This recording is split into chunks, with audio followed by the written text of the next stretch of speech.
예, 시간이 다 됐습니다. 예, 다 같이 묵도드리심으로 주일날 예배를 하나님 앞에 드리시겠습니다.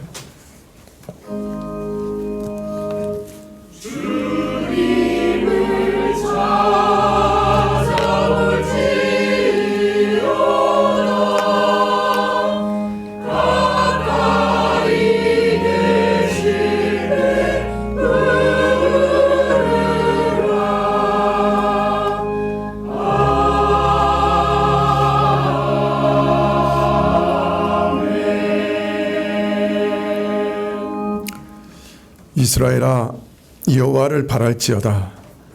여호와께서 인자하심과 풍성한 구속이 있음이라. 저가 이스라엘을 그 모든 죄악에서 구속하시리로다. 주님, 오늘도 우리가 하나님을 바라고 기대하며 이 자리에 나왔습니다. 참 아이가 어미 품을 파고드는 것처럼 하나님께 나아가기를 원하오니 주여 우리를 품어 주시옵소서. 저희의 모든 죄악을 토설하고 주의 깨끗게 하심을 기대하며 주 앞에 섰사오니 저희 모든 죄를 용서하시고 또 주 앞에 서게 하여 주시옵소서. 예배의 시종을 주께 의탁하올 때 예수님의 이름으로 기도합나이다. 아멘. 네, 찬송가 6장입니다.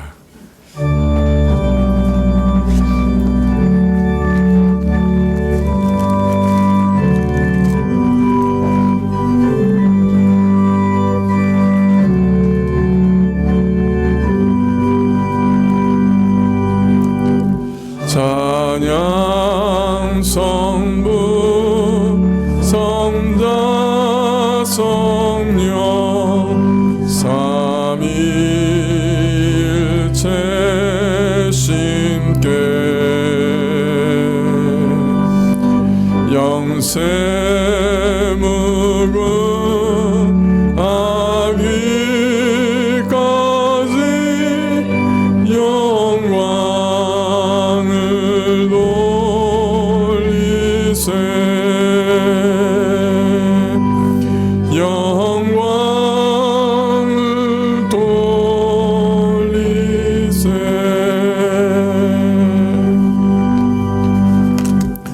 예, 교동문은 이사야서 57장 14절부터 19절까지 말씀입니다. 예, 이사야서 57장 14절부터 19절까지 장차 말하기를 도두고 도두어 길을 수축하여 내 백성의 길에서 거치는 것을 제하여 버리라 하리라.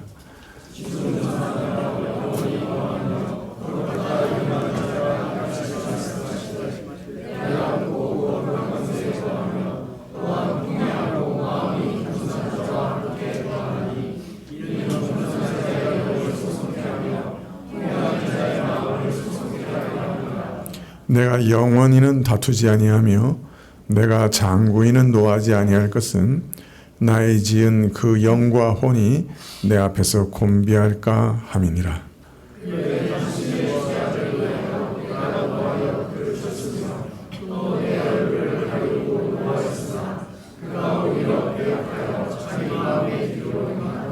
내가 그 길을 보았은즉 그를 고쳐줄 것이라.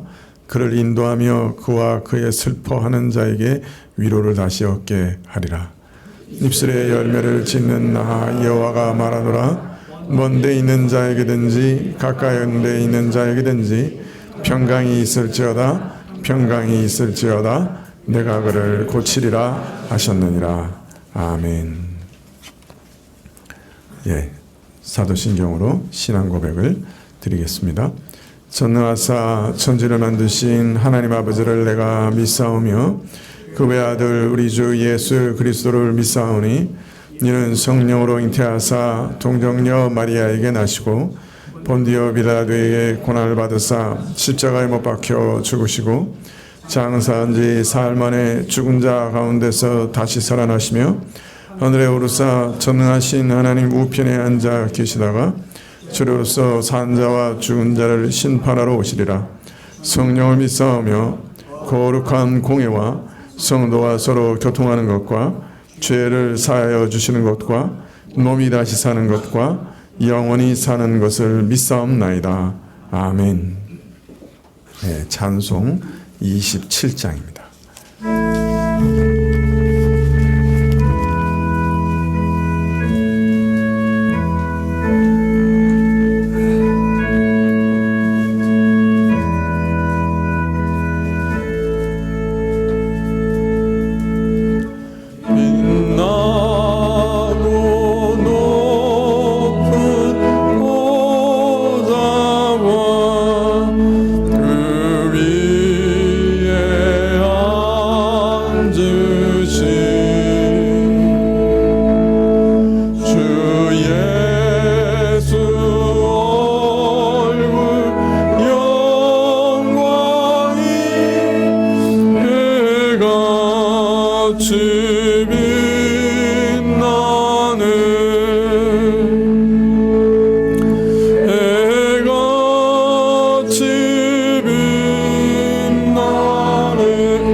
천사 소리 모아서 늘 찬송 드리네.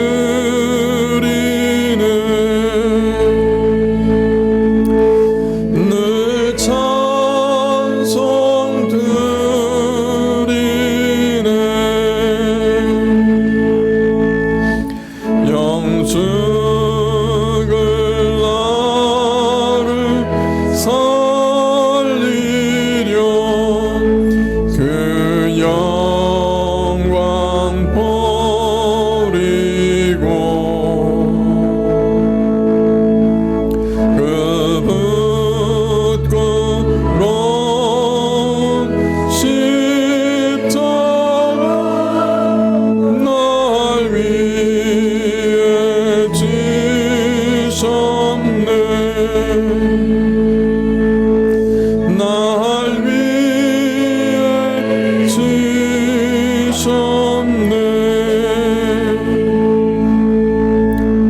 나 이제 생명 있음은 주님의 은사요. 저 사망 권세 이기니 큰 기쁨 넘치리. 내 기쁨 넘치네.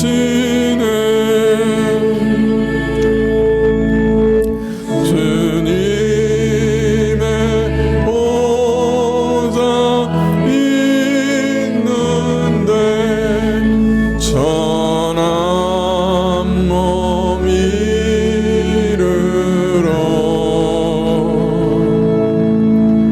그 영광 몸소 배울 때 내 기쁨 넘치리.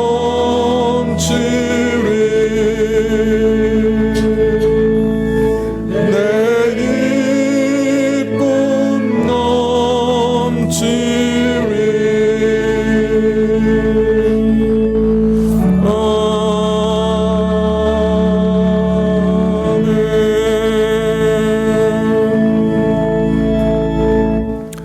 아멘. 네, 광고 말씀 봐주시면 좋겠는데요. 오후 예배 찬양이 오후 1시 반부터 있습니다. 사실 언제부터 오후 예배가 시작되느냐? 사실 찬양이 시작할 때부터 시작되는 겁니다. 준비 찬양이라고 하는 것은 없습니다. 사실 찬양은 늘 하나님께 참으로 우리 마음을 드리는 것이기 때문에 뭐 예배를 준비하기 위해서 또 찬양을 드린다, 그런 생각은 원래 없는 거죠. 왜냐하면 찬양 드리는 순간에 이미 하나님께 우리 마음을 드리기 시작했고, 그러면 그것은 이미 예배가 시작된 것이죠. 그렇기 때문에 사실은 오후 예배는 1시 반부터 시작됐다고 봐도 무방합니다. 뭐 이렇게 좀 분주하신 분들도 있겠지만 될 수 있으면 1시 반쯤에 다 올라오셔서 같이 이렇게 찬양하고, 그래도 한 20분 정도 이렇게 하나님 옆에 깊이 이렇게 우리 마음을 드린 후에 오후 예배를 드릴 수 있으면 좋겠습니다. 그래서 이제 1시 반부터 우리가 드리는 찬양은 또 새로운 형식으로 또 이렇게 많이 준비해서 이렇게 찬양 드릴 건데요. 많은 성도님들이 1시 반부터 이렇게 올라오셔서 찬양 드릴 수 있으면 좋겠습니다. 이번 주 금요 기도회는 명절 관계로 쉬려고 합니다. 그래서 금요 기도회는 이번 주에는 없습니다. 10월 8일 오후 예배 시에 성찬식이 있겠습니다. 원래는 8월 첫째, 이제 9월 첫째 주에 오후 예배 때 성찬식이 있을 예정이었는데, 10월 첫째 주에 오후 예배 시에 성찬식이 있을 예정이었는데, 명절 때문에 아무래도 좀 빠지시는 분들도 있으실 것 같아서 한 주 늦췄습니다. 그래서 10월 8일 오후 예배 시에 성찬식이 있겠습니다. 오늘 오후 예배 후에는 소망구역 모임이 있겠습니다. 그리고 조금 한 가지 죄송스러운 광고를 드려야 되겠는데요. 제가 총회 가서 총회에 서기가 됐습니다. 뭐 잘 모르시겠지만은 총회에서 이제 바쁜 사람은 총무가 제일 바쁘고요. 그 다음에는 총회장이 바쁘고, 그 다음에 이제 총회 서기가 바쁩니다. 그러니까 제가 말씀드리는 것은 바쁜 책임을 맡게 됐다 하는 말씀 드리는 겁니다. 이제 서기가 보통 크게 세 가지 일을 하는데요. 하나는 이제 이 총회 내에서 아주 중요한 회의에 참여해야 되고, 또 이렇게 큰 행사들에 참여해야 되는 직임이고요. 또 바깥으로는 다른 교단이나 또는 해외에 있는 장로 교단하고 친선사절로 가서 이렇게 인사하고 또 이렇게 교제하고 하는 일을 해야 됩니다. 그래서 아마 해외에도 몇 번 나가게 될 것 같고요. 그 다음에 이제 세 번째는 서류를 출납하면서 또 이렇게 여러 가지 법규를 물어올 때 대답해 줘야 되고, 또 이렇게 노회와 교회 간에 또는 노회 간에 이렇게 다툼이 일어나면 그것을 이제 중재하는, 물론 그것은 이제 총회 전체가 하는 일이지만 서기가 보통 제일 먼저 그 일을 하거든요. 그렇게 해서 이제 중재하는 그런 일도 해야 됩니다. 그래서 뭐 법 잘 모르면은 이제 막 전화 오고 이제 그런 일들이 꽤 있습니다. 그래서 지난 6년간은 정말 이렇게 어떤 직임도 맡지 않으려고, 노회도 이제 노회장도 이제 안 하려고 이렇게 도망다니고, 총회도 뭐 임원도 안 하려고 하고, 그래서 계속해서 이렇게 참 피해왔던 일인데, 노회 이제 사무실에 제가 좀 우리 식구들 둘이 있는데 좀 도와줘야 되고 정리해야 될 일이 있어가지고 어쩔 수 없이 이제 임원을 맡게 됐습니다. 근데 이제 또 맡게 됐는데 그 중에도 제일 바쁜 직업을 맡게 돼가지고 좀 마음이 아무래도 둘로 좀 나뉘게 됐습니다. 하여튼 죄송스럽게 생각하고요. 우리 교우님들이 그래도 이렇게 목회에 잘 집중할 수 있도록 계속해서 기도해 주시면 고맙겠습니다. 조영식 장로님 나오셔서 기도해 주시겠습니다.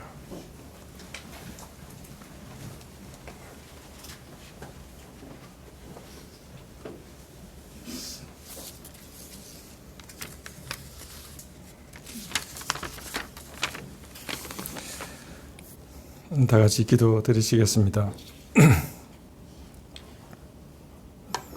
하나님, 오늘 하나님을 예배하는 자리로 우리 모두 나올 수 있도록 우리의 발걸음을 인도하여 주셔서 감사드립니다. 하나님, 지나갈 것 같지 않은 무더위가 이제 지나고 만물이 열매를 맺는 결실의 계절을 허락하여 주신 하나님, 우리도 우리 삶의 참된 열매를 맺어갈 수 있도록 우리 가운데 은혜를 베풀어 주시기를 구합니다. 하나님,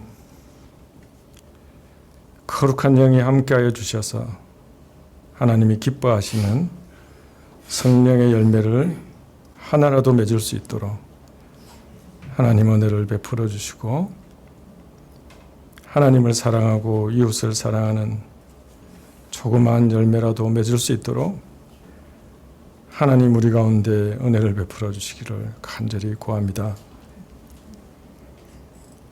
하나님, 우리의 마음은 매일매일 전쟁터인 것을 하나님께 고백합니다. 하나님을 향하여 살고자 하는 마음과 내 욕심을 쫓아 살고자 하는 마음이 참으로 피를 흘리기까지 싸우고 있음을 주님 하나님께 고백드립니다.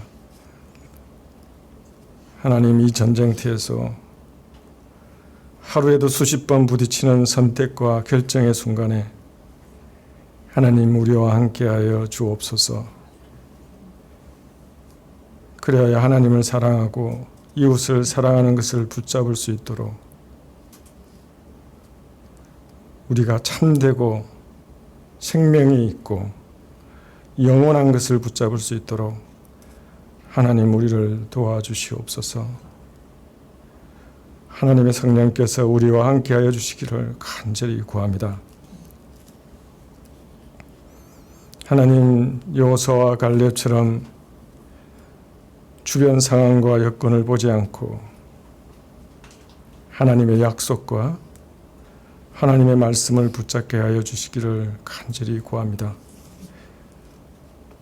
하나님, 먼저 하나님의 나라와 의를 먼저 구하라. 그리하면 이 모든 것을 너희에게 더하시리라 하신 말씀을 따라 우리도 살아갈 수 있도록 우리를 도와주시옵소서. 하나님의 나라와 의를 구한다는 것이 무엇인지, 그 의미가 무엇인지 우리로 깨닫게 하여 주옵소서.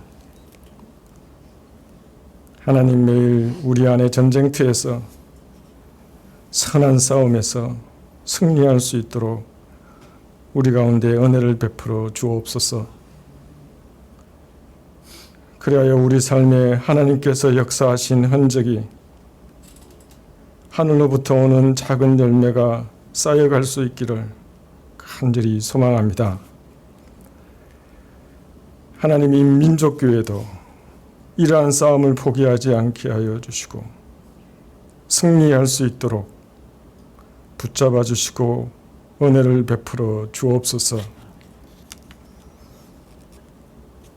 하나님, 예수 그리스도의 몸된 성가교회를 위해 기도합니다.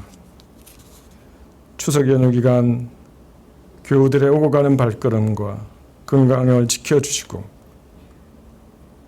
가족과 친척들과 화목한 시간을 보낼 수 있도록 은혜 베풀어 주옵소서. 만나는 가족과 친지들에게 하나님의 사랑이 전해지고 복음이 전해질 수 있도록 하나님 우리와 함께하여 주옵소서. 하나님, 하나님을 대적하는 이 사회 속에서 우리 교회 청년들, 자녀들을 지켜주시고 특별히 대학 입시와 인생의 진로를 준비하는 이들에게 함께하시고 또 결혼을 위하여 준비하는 우리의 청년들과 함께하여 주시기를 구합니다. 병환 중에 있는 성도들, 오랜 싸움을 하고 있는 우리 성도들, 노년에 있는 부모님들 참으로 건강과 믿음을 지켜주시기를 간절히 구합니다. 하나님, 오늘 예배 가운데 함께하여 주시고 말씀을 허락하여 주옵소서. 우리 모두 오늘 예배 가운데 하나님을 만나는 귀한 은혜를 허락하여 주시기를 구합니다. 하나님께 드리는 찬양과 우리의 예물을 받아주시기를 구하고 우리의 참된 승리자 되신 예수 그리스도의 이름으로 기도합니다. 아멘.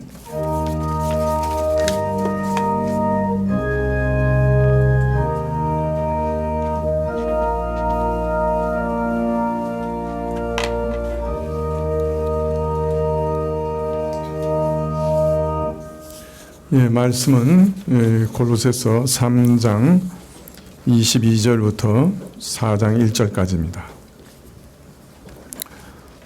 골로새서 3장 22절부터 4장 1절까지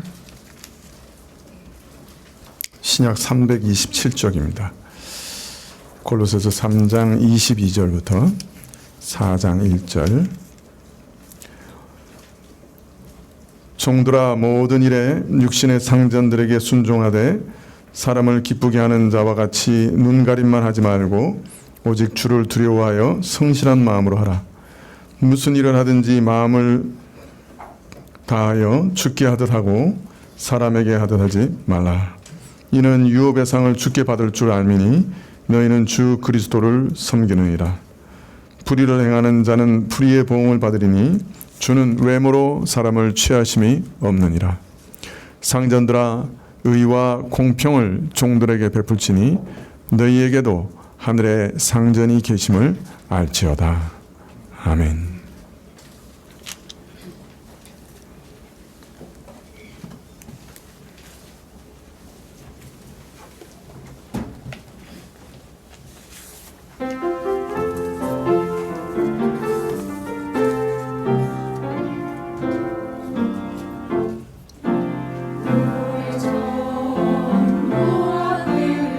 세상은 죄로 가득했네.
감사합니다. 부부와 또 부모 자식의 관계에 대해서 말씀하신 후에 오늘 바울은 인간 사회의 모든 상하 질서를 대표한다고 할 수 있는 주인과 종의 관계를 예로 들어 말씀하고 있습니다. 3장 22절에 종들아 모든 일에 육신의 상전들에게 순종하되 사람을 기쁘게 하는 자와 같이 눈가림만 하지 말고 오직 주를 두려워하여 성실한 마음으로 하라. 무슨 일을 하든지 마음을 다하여 주께 하고 사람에게 하듯 하지 말라. 네, 사실 노예와 주인 관계라고 하는 것은 사회 제도 가운데서 가장 극단적인 상하 질서의 예라고 할 수 있겠죠. 이런 뜻에서 이 사회의 모든 상하 질서를 대표한다고 말할 수도 있을 겁니다. 세상에서 제일 비참하고 슬프고 처량한 경우가 아마 사람이 노예로 전락해서 노예살이하는 것이겠죠. 이보다 더 비참하고 처량한 일들이 또 있겠습니까? 물론 다양한 모든 인간관계 가운데서 어디나 다 상하 질서의 요소가 어느 정도는 다 있습니다만은 높고 낮음이 어느 정도는 다 있습니다만은 이 노예와 주인 사이만큼 극단적인 상하 질서는 없을 겁니다. 자, 그런데 오늘 말씀은 가르치시기를 이처럼 비참하고 누추한 일이지만 겉으로 보면 참 이렇게 처참할 수 없지만은 만일 이런 관계 가운데서도 신자의 본분을 다하며 참으로 마음을 다해 순종한다면 노예가 주인을 섬기는 이런 일까지도 사실은 은혜 입은 자로서 하나님께 감사하는 그런 삶이 될 수 있다. 영원한 가치가 있는 그런 삶이 될 수 있다. 이렇게 말씀하고 있는 것이죠.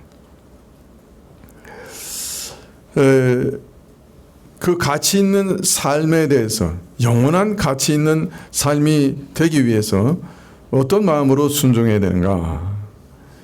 먼저 종은 육적 질서를 따라 아랫사람은 윗사람에게 순종하라고 말씀합니다. 자, 내가 믿음 안에서 있는 사람이고 그리스도의 것이 됐고 그리스도 안에서 이제 완전히 새 사람이 됐는데 자, 그러니 이런 세상의 질서, 내가 이렇게 영적으로 하나님의 자녀가 되고 아들이 되고 그리스도 안에서 완전히 새 사람이 되는데 굳이 내가 이런 땅의 질서, 땅의 상하 질서를 따라야 할 이유가 뭐가 있는가? 내가 이제 완전히 참 하나님의 자녀가 됐으니까 이 땅에서도 하나님 자녀답게 권세를 누리고 살아가면 되지 않는가? 네, 이렇게 생각할 수 있지만은 그리스도 안에 있는 새 사람이라도 이 땅의 상하 질서를 무시해서는 안 된다고 오늘 바울은 말씀하고 있는 것이죠. 육적 질서를 따라서는 윗사람에게 순종해야 된다고 말씀하고 계시는 겁니다. 자, 그런데 더 큰 문제는 순종하되 눈가림만으로는 하지 마라. 보이는 데서만 참 눈가림만으로는 하지 마라. 사실 노예제도 뿐이겠습니까? 세상의 모든 질서는 어떤 모양의 질서를 할지라도 근본적으로 어느 정도는 악의 요소를 가지고 있고 타락한 세상 가운데 있는 질서이니 완전하지 않습니다. 자, 그래서 세상 사람들은 참 불완전한 이 질서 속에서 순종하되 겉으로만 순종합니다. 그냥 순종하는 척 하는 거죠.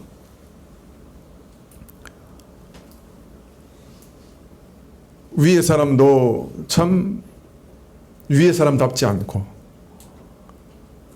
횡포도 부리고 참 악하고 하나님이 원래 세우신 그 상하 질서의 아름다운 모습이 전혀 드러나지 않는데 굳이 나만 이렇게 손해보고 굳이 나만 이렇게 참 마음을 다해서 힘을 다해서 순종할 필요가 뭐가 있나? 자, 그래서 그냥 욕 얻어먹지 않을 정도, 요새 말로 말하면 잘리지 않을 정도, 그 정도만 순종하는 거예요.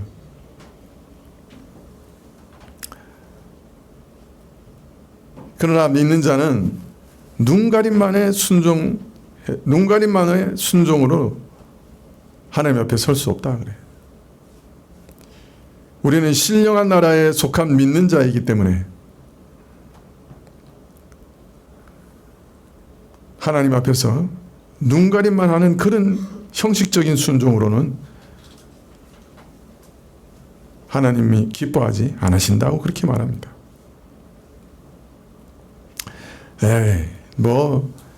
이것이야 곧 불타 없어질 사회 질서고 그냥 육적인 질서뿐이니 마음까지 순종할 필요가 뭐 있나. 적당히 눈가림만 하고 조직의 질서가 와야 되지 않는 정도 수준에서 순종하면 될 것이지, 마음을 다해서 힘을 다해서 순종할 필요가 뭐가 있나. 그렇게 생각하지 말라.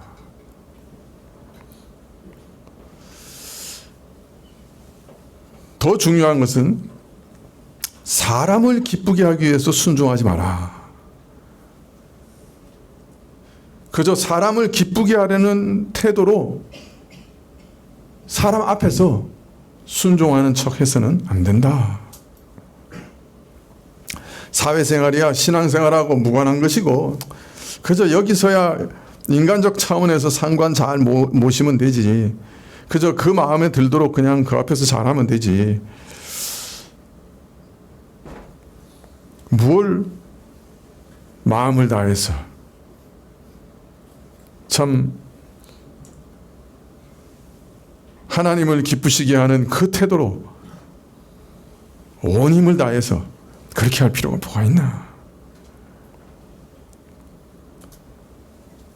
그러나 오늘 바울은 말하기를 사회에서 질서를 지키되 그리스도께 순종하는 것처럼 그의 뜻을 행하는 자세로 순종해야 된다. 그렇게 말씀하고 있습니다. 물론 사회 질서라고 하는 것은 죄악에 깊이 물들어 있고 왜곡되고 변질된 것이 참 많습니다. 그러나 이런 지극히 제한된 점이 있음에도 불구하고 이게 하나님의 일반 은총이에요. 하나님이 허락하신 질서와 권세예요. 하나님의 긍정적인 뜻이, 은혜가 그 가운데 있어요. 부족하고 모자란 왜곡된 질서 속이지만은 그러나 하나님의 깊으신 뜻이 그 가운데 있는 것이에요. 따라서 이런 하나님의 의도에 충실하며 하나님께 순종하는 자세로 순종해야 한다. 그저 겉모습만, 눈가림만 하고 사람만 기쁘게 하려고 하지 마라. 마음을 다해서 하고 하나님을 기쁘시게 하기 위해 이 일을 해야 한다. 그렇게 말씀하시는 겁니다. 사람을 기쁘게 하기 위해서 행하는 것 아니고 이 권세를 허락하신 주께 순종하는 자세로 하나님께서 이 사회, 이 분야, 이 모퉁이에 나를 세우신 뜻이 무엇인지를 늘 생각하면서 그 가운데서 주의 뜻을 발견하며 순종해야 한다. 그렇게 말씀합니다. 자, 그러므로 우리의 동기는 사람의 마음에 들기 위해서가 아니라 항상 주를 경외하는 마음으로, 하나님께 순종하는 마음으로, 사람을 의식하지 않고 사람이 보든지 안 보든지 하나님을 경외하는 마음으로 순종해야 한다. 그렇게 말씀하시는 것이죠. 24절에 이는 유업의 상을 주께 받을 줄 알미니 너희는 주 그리스도를 섬기느니라. 이렇게 살아야 할 이유는 무엇이든지 마음으로 주께 하듯 해야 하는 이유는 우리는 기업의 상급 곧 영생의 유업을 주께로만 받기 때문이다. 그렇게 말합니다. 우리 생각과 말과 행동에 대해서 갚으시는 분은 사람이 아니에요. 국가도 아니에요. 이 사회도 아니에요. 오직 하나님 한 분뿐이세요. 이처럼 사람이 주로부터 받는 평가나 보상은 그가 그 일을 어떤 동기로, 어떤 마음으로 행했는지, 그 일의 질에 있지, 그가 어떤 신분을 가지고 그 일을 했는지 아무 상관이 없어요. 그가 노예인지 자유인인지, 그가 명령권자인지, 높은 자리에 있는지, 아니면 복종해야 되는지, 아니면 종인지,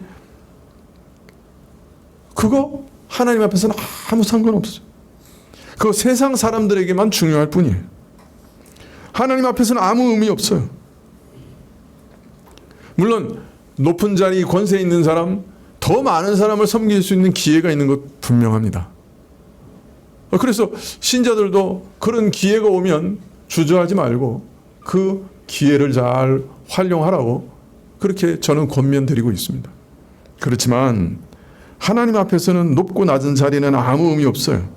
중요한 것은 그 사회적 신분이 아니라 그 맡은 바 일을 어떤 자세로 감당하느냐 하는 그 자세에 있습니다.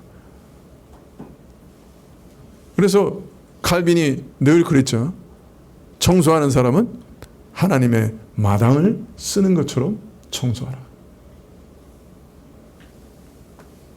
그가 맡은 일이 뭘 맡았느냐보다 어떤 자세로 그 일을 하느냐가 하나님께는 중요한 겁니다.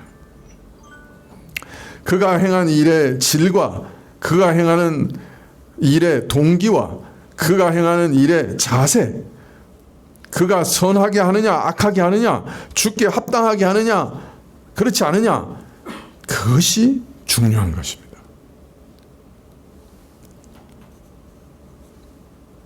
그래서 25절에 불의를 행하는 자는 불의의 보응을 받으리니 주는 외모로 사람을 취하심이 없느니라. 우리가 겉으로만 눈속임으로만 순종해서는 안 되고 마음으로 참으로 순종해야 될 것은 하나님께서 모든 불의에 대해서 책임을 물으시는 분이기 때문에 그렇다. 속마음을 보시고 깊은 곳을 살피시고 우리 동기를 따라 고지고대로 심판하시기 때문이다. 그렇게 말씀합니다. 하나님은 우리 중심 마음을 꿰뚫어 보시니 하나님 옆에 사는 사람은 겉모양만으로는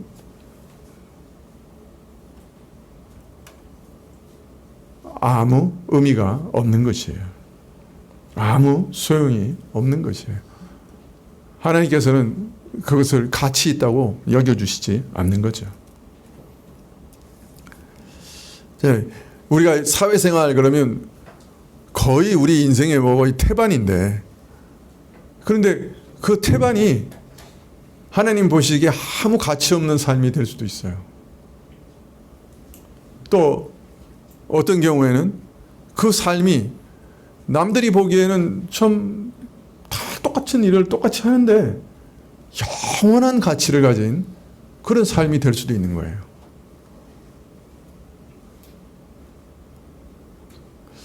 주부가 설거지를 할 때도 빨리 며느리 봐야지. 이거 언제, 요새 며느리 봐도 안 해주죠. 이거 언제까지 이렇게 설거지 해야 돼? 이렇게 하는 마음하고, 내가 정말 애들, 내 사랑하는 애들, 하나님이 내게 맡기신 애들 이거 퐁퐁 먹이면 안 되지. 그렇게 설거지하는 거하고는 질이 다른 거예요. 그게 아주 적은 차이 같지만은, 그러나 영원한 가치가 있는 일이 될 수 있고, 아니면 아무 가치 없는 일, 오히려 심판을 자초하는 일이 될 수도 있다는 말씀입니다. 자, 이어서 이제 반대로 다스리는 위치에 있는 자들에 대해서 말합니다. 골로새서 4장 1절에 상전들아 의와 공평을 종들에게 베풀지니 너희에게도 하늘의 상전이 계심을 알지어다. 이게 아주 무서운 말씀이죠. 네. 주인들은 아랫사람에게 옳고 정의롭게 행해야 되는데, 왜냐하면 너도 하나님 아래 종된 자이니까. 너도 하나님의 종이니까. 자, 그러니 네가 아랫사람에 대해서 어떻게 행해야 되는지 좀 깊이 생각해야 된다.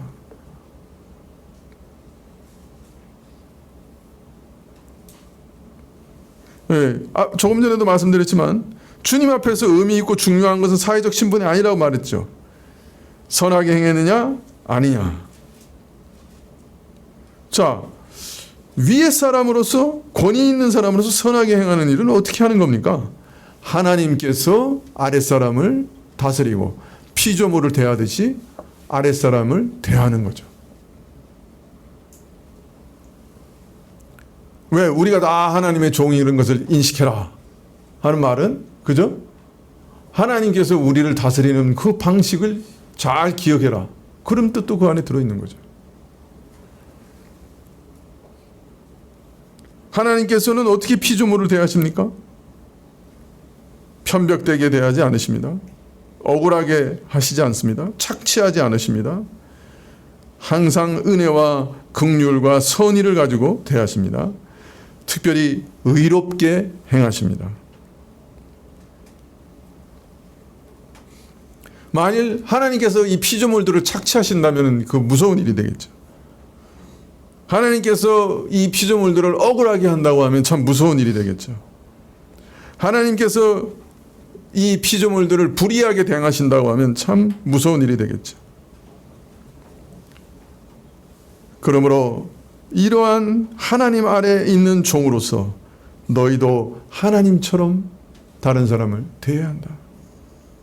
공정하게 모든 일을 처리하고 더하여 긍휼을 베풀되 자신이 아랫사람에게 섬김과 도움을 주기 위해서 존재하는 자임을 잊지 말아야 한다고 말하고 있습니다. 먼저 공의를 베풀어야 돼요. 항상 의가 먼저 세워져야 돼요. 그리고 난 다음에 정상 참작이라고 하는 게 있어요. 긍휼을 동시에 베풀어 가야 하는 것입니다.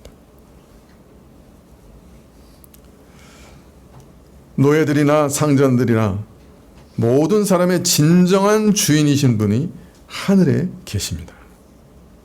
그렇기 때문에 하나님 앞에서는 다 똑같아요.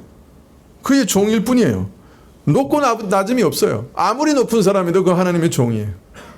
그죠? 하나님께서 이 사회 가운데서는 각각 높고 낮은 위치에 두신 것이 사실이지만은, 그러나 높은 자나 낮은 자나 다 같이 한 분 하나님 앞에서는 그의 종일 뿐이에요. 다 평등해요. 그러므로 오직 각자는 하나님께서 맡기신 일을 합당한 자세로 행하여 주의 뜻을 이루려고 노력해야 하고, 마치 스스로 하나님인 것처럼 다른 사람을 내 소유인 것처럼 내 뜻대로 부리거나 다스리려고 하는 그런 교만한 행동을 해서는 안 되는 것입니다. 높은 자나 낮은 자나 하나님을 섬기는 종이기 때문에 그에 합당한 자세로 항상 행해야 되고, 하나님께서는 그 모든 것을 판단하실 것이고 세밀히 물으실 것이라 명령하십니다. 여러분, 교회 생활만 하나님이 나중에 심판하시거나 물으시는 것 절대로 아니에요. 우리 모든 삶을 다 세밀하게 판단하시고 물으셔요. 그 중에 반은 이 사회에서의 생활입니다. 자, 이처럼 하나님께서 사람들로 하여금 여러 가지 상하 질서나 높고 낮음의 위치에 두신 뜻을 가만히 살펴보면 우리가 일반적으로 이 사회에서 생각하는 것하고는 너무 다르다는 것을 알 수 있습니다. 모두가 하나님의 종이기 때문에 하나님의 뜻을 섬겨 그의 뜻을 이루는 자이기 때문에 이런 점에서는 모두가 평등하고, 그가 어떤 위치에서 어떤 역할을 하든지 그는 하나님의 종으로서 하나님을 섬겨야만 된다. 이것이 성경이 우리에게 가르치시는 말씀입니다. 이것은 그래서 종교개혁자들도 동일하게 가르치는 것입니다. 우리의 모든 직업이 돈을 버는 것이 주 목적이 아니고 하나님을 섬기는 것이 주 목적이다. 그래서 모든 일이 소명이다. 이렇게 가르쳤어요. 종교개혁자들은 하나님의 부르심이다. 하나님께서 맡기신 일이다. 모든 직업은 콜링, 하나님께서 불러내신 거다. 목사만 아니고, 말씀 전하는 그 일만 아니고, 이 땅에서 모든 일들이 하나님이 부르신 일이다. 그렇게 가르치셨습니다. 여러분, 거듭 말씀드리지만 신자에게 참으로 중요한 것은 어떤 위치에서 어떤 일을 하느냐, 그거 별로 중요하지 않습니다. 맡기신 일이냐, 그거 하나님 맡기신 일이에요. 맡기신 일을 어떻게 행했느냐, 그게 중요합니다. 어떤 동기로, 어떤 자세로 행했냐, 그게 참으로 중요합니다.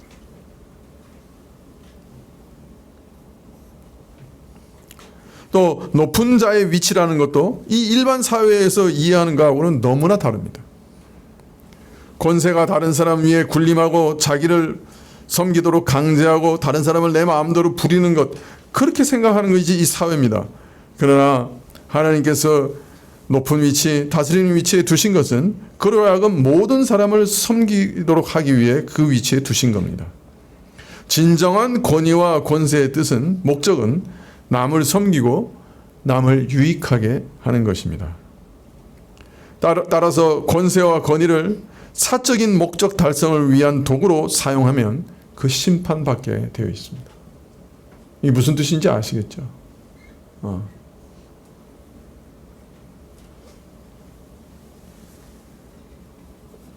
어떻게 보면 신자의 삶은 겉으로 보면 이전과는 별로 달라지는 게 하나도 없습니다. 믿고 나서도 이전의 부모와 이전의 자식과 함께 살고, 이전에 살던 남편과 아내하고 살고, 믿고 나서도 이전의 직장에 그대로 있을 수 있고, 이전에 모시던 상전을 모시고, 이전에 부리던 아랫사람들 그대로 부릴 수 있습니다. 그러나 겉모습은 같더라도 속 내면은 달라져야 합니다. 이전에 타락한 사회의 규율을 따라 사는 것이 아니라, 관습을 따라 사는 것이 아니라 그리스도를 따라 살아야 되고, 그리스도가 정하신 질서를 따라 살아야 되고, 그리스도가 우리에게 주신 변화된 삶을 따라 살아야 합니다. 이러한 변화된 삶은 내면에서부터 시작해서 외부적인 모든 일에 있어서 다 일어나야 합니다. 그런데 먼저 일어나야 될 것은 내적인 변화죠. 질적인 변화죠. 동기의 변화죠. 이런 일들이 먼저 일어나면 외부적인 변화는 따라오게 되어 있습니다. 여러분, 이 골로새서 이 말씀 몇 장 안 되잖아요. 근데 여기 복음이 다 들어있고, 사실은 우리 삶의 모든 영역과 그 안에서의 순종해야 되는 하나님 뜻이 다 들어있잖아요. 사실 이 골로새서 하나만 순종하면 어떻게 될까요? 우리 삶도 변하고 이 사회도 변할 겁니다. 로마가 단 5%의 그리스도인이, 그러니까 그리스도인이 딱 5% 됐을 때 뒤집어졌다고 그래요. 국교 됐을 때, 기독교가 로마의 국교가 됐을 때 기독교인이 아마 5%였을 거라고, 많아도 10% 정도였을 거라고 다들 생각해요. 그런데 그 영향력이 그렇게 컸던 거예요. 그런데 우리나라에 지금 기독교인이 1000만이라고 그러니까 거의 뭐 한 20% 넘어가는데, 이 사회가 이 모양 이 꼴이라고 하는 것은 기독교인 다 책임이죠. 기독교인이 이 골로새서 말씀대로 안 살기 때문에 사회가 안 변하는 거죠. 나중에 이 나라가 이렇게 어렵고 힘들고 고통스럽고 모든 사람들이 이렇게 힘들게 사는 거에 대해서 하나님은 기독교인들에게 심판을 물으실지 몰라요. 자, 그런데 여기까지 말씀드리면 분명히 한 가지 질문이 떠오를 것 같은데, 어떤 질문이 떠오르세요? 전혀 질문 하나 안 떠오르세요? 목사님 좀, 그거는 나하고 뭐 아무 상관없는 얘기 같은데, 뭐 좀 빨리 끝내주시죠.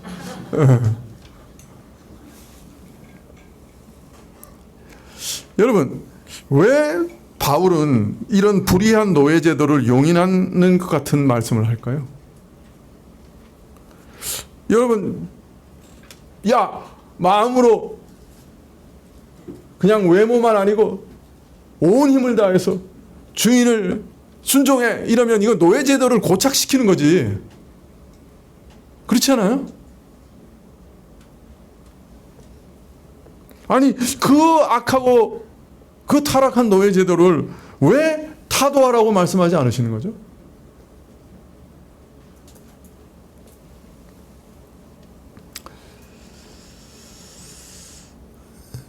여기까지 읽으면 아마 이런 질문을 하시게 될 겁니다. 자, 그러나 본질을 말하면 지금은 우리가 노예제도도 없고 참 평등한 사회에서 잘 살고 있는 것처럼 생각되지만은, 우리 신자들이 현대 사회 속에서 부딪히는 현실은 사실 이 노예제도보다 더 어렵고 더 험악할 수도 있어요. 일단 우리는 삼시세끼가 해결이 안 돼. 무슨 말이냐? 당시 로마 사회에서의 노예들은 삼시세끼는 보장돼 있었어요. 의식주가 보장됐어요. 이 사람들은. 그냥 주인이 일 시키면 먹여는 줬어. 입혀는 주고 살 곳은 줬어. 그래서요, 로마 사회에서 노예들을 많이 해방시켰어요, 사실. 막 1000명 단위로, 막 어떤 때는 막 어마어마하게 막 해방시켰거든요. 근데 해방시켰는데 안 나가는 사람들도 많았대요. 왜? 의식주가 보장이 안 되니까.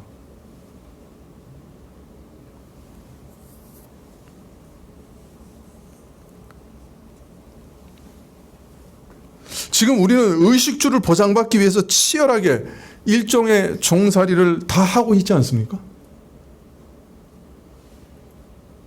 그렇게 크게 차이 나는 일일까요?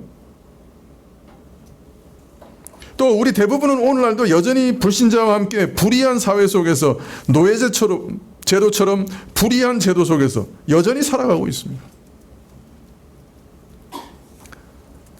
하나님을 인정하지 않고 비난하고 핍박하는 사람들 가운데 살아가면서 우리는 모든 일에서 사사건건 그들과 부딪히지 않을 수 없으며 불의한 제도와 질서 속에서 신음하고 있는 게 사실입니다. 엄격하게 말하면 우리가 몸담고 사는 사회의 모든 제도와 현실은 불완전합니다. 죄로 말미암아 왜곡되어 있습니다. 본래 선한 모습을 다 잃어버렸습니다. 어디에 완전한 가족 관계가 존재합니까? 성경이 가르치는 그 아름다운 가족 관계가 현실 속에 어디 있습니까? 부모 자식의 관계나 형제와의 관계나 친족과의 관계나 직장 동료 간의 관계나 이웃 간의 관계나 국가나 사회의 법과 질서의 관행들은 그 어느 하나 온전한 것 없습니다. 다 죄악에 깊이 물들어 있고 뒤틀려 있습니다.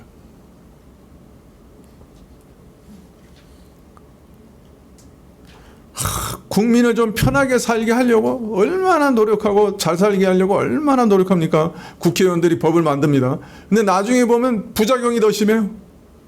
그죠? 불편이 없어지는 게 아니고 불편이 더 많아져요.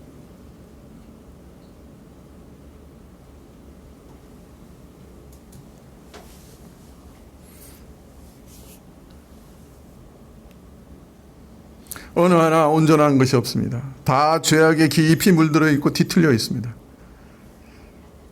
노예제도만 아니에요. 이 사회 자체가 그렇습니다. 이런 현실 속에서 하나님의 완전한 계명을 따라 복음이 말씀하시는 고상한 목표를 추구하며 살아가야 하는 신자는 모든 일에서 하나님을 향한 감사의 삶이 되게 하고자 하는 신자는 곳곳에서 부딪히고 충돌하고 갈등을 빚을 수밖에 없습니다. 이런 뒤틀린 현실 속에서 신자들은 그리스도 안의 새 사람으로서 도저히 실현 불가능한 목표를 실천하라고 요구받고 있습니다. 따라서 우리 처지는 바울 당시와 크게 다르지 않습니다. 자, 그런데 우리가 여기서 주의해야 될 것은 먼저 신자가 하나님을 향한 감사의 삶을 이 땅에서 실천할 때 노예제도를 포함해서 이런 모순과 충돌과 갈등이 가득한 사회제도를 당장 때려 부수고 뒤없는 투쟁으로 혁명으로 해결하라고 말씀하지 않으신다는 겁니다. 모든 권위를 짓밟고 사회제도를 부인하고 파괴하라고 말씀하지 않습니다. 오히려 이런 모순과 갈등을 믿음과 사랑 안에서 하나님께서 허락하신 상하 질서에 대한 순종과 모든 아랫사람에 대한 사랑과 섬김으로써 승화시켜서 해소하라고 말씀합니다. 그리스도의 은혜와 사랑을 입은 세 사람의 순종과 그가 나를 사랑하신 그 사랑으로 모든 사람을 사랑하고 섬기는 것 안에서 이 모순을 해결해 나가라고, 이 부조리를 해결해 나가라고 말씀하고 있습니다. 즉 바울이 지금 최악의 노예제도를 하나님 나라의 상하 질서로 바꾸어 놓았듯이 우리 신자들은 이 사회에 모순된 모든 질서를 하나님 나라의 순종과 사랑의 섬김의 질서로 바꾸어 놓아야 한다고 지금 말씀하고 있습니다. 물론 불완전한 사회제도니 그 권세에 순종하는데도 한계가 있습니다. 지난번에 부모에게 순종하는 것도 한계가 있듯이 하나님에 대한 불순종을 강요할 때는 받아들일 수 없습니다. 하나님의 계명을 어기라고 할 때는 받아들일 수 없죠. 핍박과 고난과 손해를 각오하고 믿음을 지켜야 할 때도 있습니다. 멀리는 로마 황제 숭배의 요구가 그리했고, 또 일제시대의 신사 참배가 그리했고, 오늘날도 많은 사람들이 조상 제사를 거부하기 때문에 비난과 고초를 당하고 있습니다.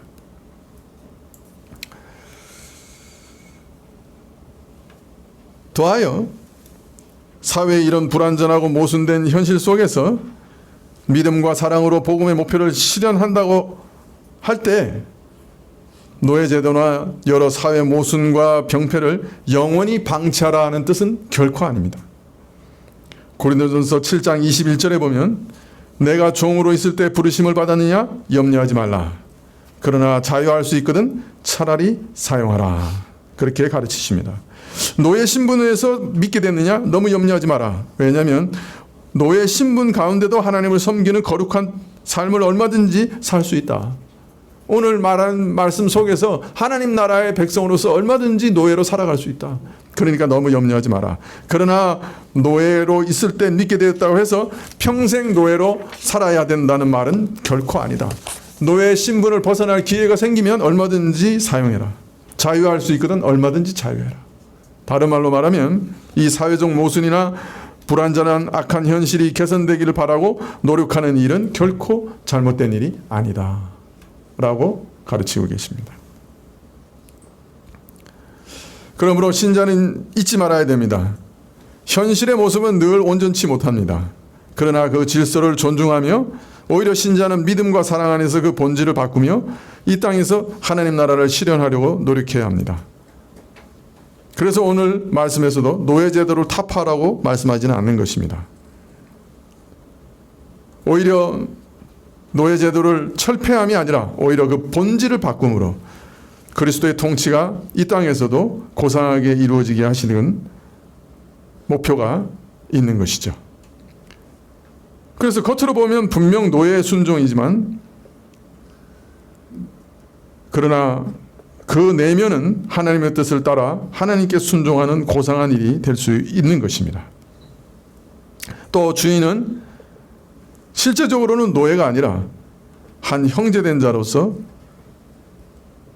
노예를 사랑하고 섬김으로 하나님 나라가 거기 이루어지게 되도록 그 본질을 바꾸라고 명령하시는 겁니다.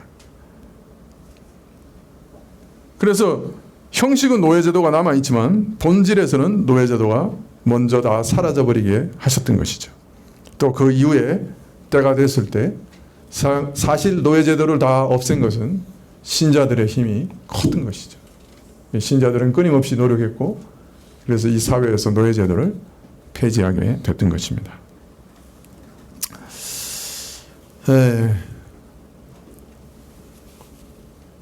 오늘 이 설교를 듣는 우리 신자들 마음 제가 다 압니다. 목사님 그거는 그냥 이상이고 그거 해보면 다 아시잖아요. 내가 잘해주면 아랫사람이 그걸 인정하고 더 잘해주는 게 아니고 기어 올라요. 또 내가 막 정말 마음으로 순종하면 야, 요놈 말랑말랑하네. 일이 나한테 다 떨어져요. 그죠? 한두 번 당해봤습니까?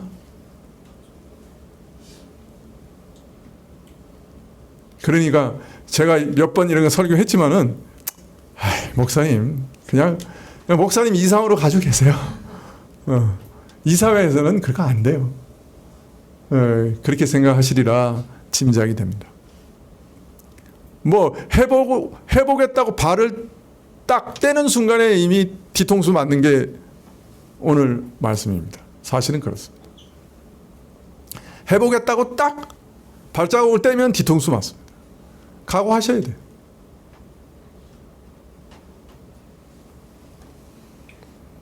근데 하나님께서 그거 모르시고 우리한테 이렇게 살라고 하실까요? 다 아시죠? 아마 더 어려움을 당할 겁니다. 그죠?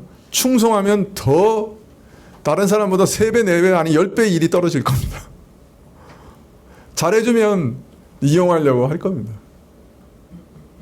그거 알면서도 왜 그렇게 살아야 되느냐? 하나님께서 우리에게 말씀하셨기 때문입니다. 그것이 영원한 가치를 가진 삶이기 때문에 그렇습니다. 우리의 연약함을 하나님 앞에 매 순간 고하면서 참 하나님의 은혜와 능력으로 하나님의 나라가 확장되게 하시기를 구하면서 하나님을 바라보면서 기대하면서 아주 조금씩이라도 전진해 나가는 것이 우리 신자의 삶이 되어야 합니다. 그러다 보면 영원한 천국에 이르게 될 것입니다. 기도하시겠습니다.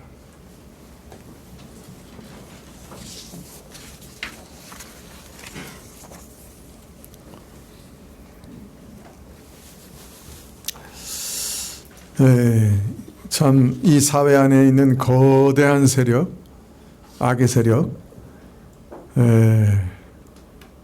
구조적인 악의 문제, 이러한 일들 앞에서 우리가 어떻게 살아야 하는지 아주 중요한 원리를 가르쳐 주신 줄 믿습니다.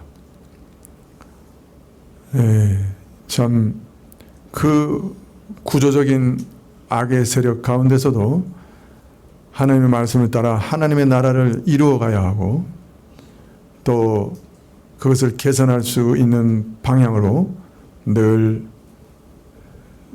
선과 진리를 따라가라고 우리에게 알리시는 줄 압니다. 하나님, 우리 짧은 인생 가운데 이 사회생활 가운데서도 이런 아름다운 일을 하다가 주 앞에 설 수 있도록 허락하시고 도우시기를 간절히 기도드립니다. 예수님의 이름으로 기도합나이다. 아멘. 203장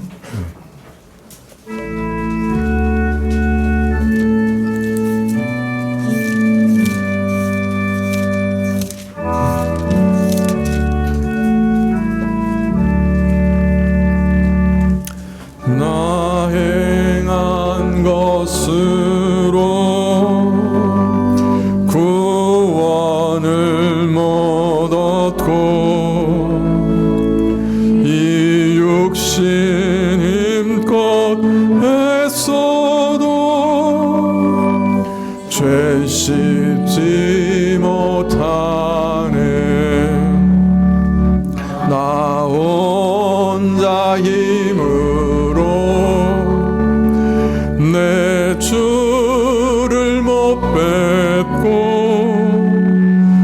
나 탐식하여 울어도 내 짐을 못 벗네. 주 예수 공로만 내 짐을 벗기며 주 예수 흘린 피로써 나 평화 얻겠네. 주 예수 사랑이 내 근심 쫓으며 내 병든 영혼 고치사 참 자유 주시네. 주님께 감사와 또 찬양 드리며 그 거룩하신 사랑을 늘 바라봅니다. 내 모든 근심과 내 모든 두려움 주 묻히셨던 무덤에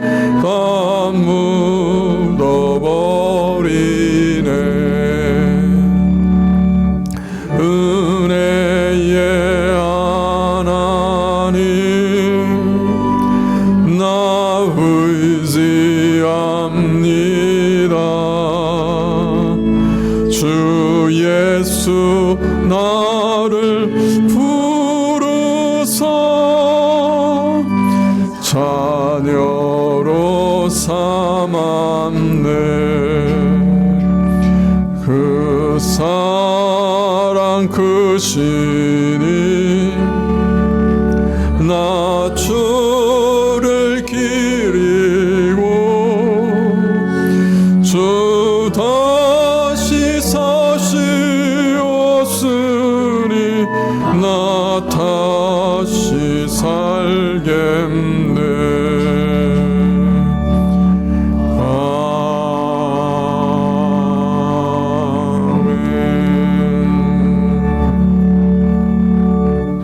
지금은 우리 주 예수 그리스도의 은혜와 하나님 아버지의 그 크신 사랑과 이 은혜와 사랑을 깨닫게 하시고 경험케 하시는 성령님의 교통하시고 역사하심이 우리 삶 모두를 하나님 앞에 살며 우리 일상생활 가운데서도 하나님을 의식하며 하나님을 섬기며 살기로 결심하고 머리 숙인 주의 백성들 위해 지금부터 영원까지 함께 계실지어다.